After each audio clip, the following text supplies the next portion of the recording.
N'hésitez pas à liker la vidéo si elle vous plaît et si vous êtes nouveau sur la chaîne, n'oubliez pas de vous abonner et d'activer la notification pour ne rater aucune de nos prochaines vidéos. On commence.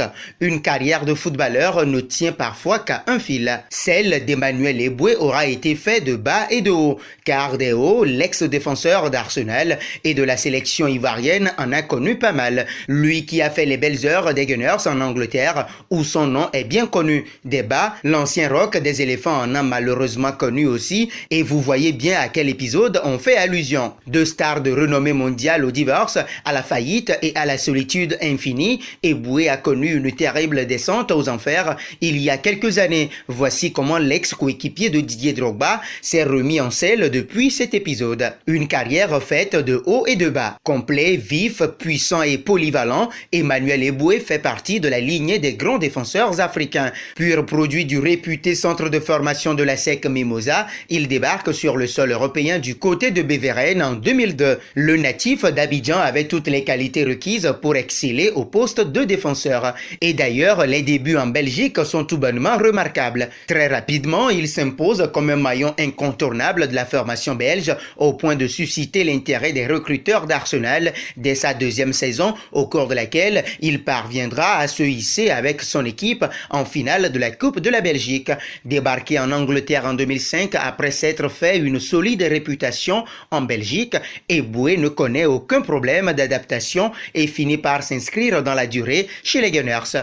Cadre de la formation de Wenger, il y restera plus de 6 ans et marquera à jamais les habitués de l'Emirates Stadium. Finaliste de la CAN à 2 reprises avec la sélection ivoirienne, l'ancien défenseur et milieu défensif, c'est selon, fait partie des joueurs qui ont marqué l'histoire des éléphants. À l'image des Drogba, son parcours laisse bien évidemment un goût d'inachevé. Plutôt discret après avoir raccroché les crampons, l'ancien défenseur des Gunners a surpris tout le monde il y a quelques mois avec des confessions bouleversantes.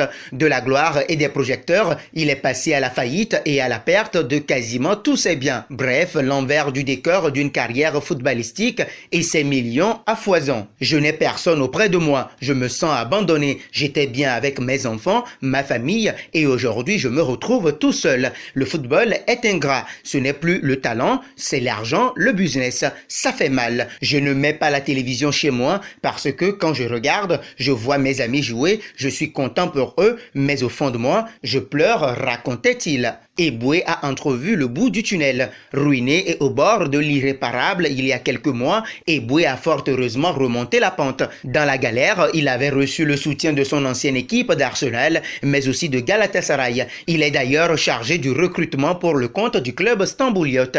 De plus, il participe également à la gestion du centre de formation avec son ami Olivier Capot. Tiré d'affaire, l'ancien joueur des Gunners s'est également reconstruit dans sa vie privée. Eboué s'est en effet récemment marié avec une ancienne connaissance du nom de Stéphanie, avec qui il file le parfait amour. Leurs noces ont été célébrées en présence de plusieurs anciens compagnons de la sélection, à l'image de Bonaventure Kalou, Kader Keita, entre autres. De son parcours, on retiendra surtout que le parcours d'un footballeur sur et en dehors du terrain ne tient finalement qu'à peu de choses. Mais Eboué, c'est surtout un exemple de résilience en plus d'une belle leçon de vie pour tous les jeunes footballeurs, car la gloire et les projecteurs peuvent vite laisser la place au calvaire. Et vous, quel souvenir gardez-vous de la carrière d'Emmanuel Eboué?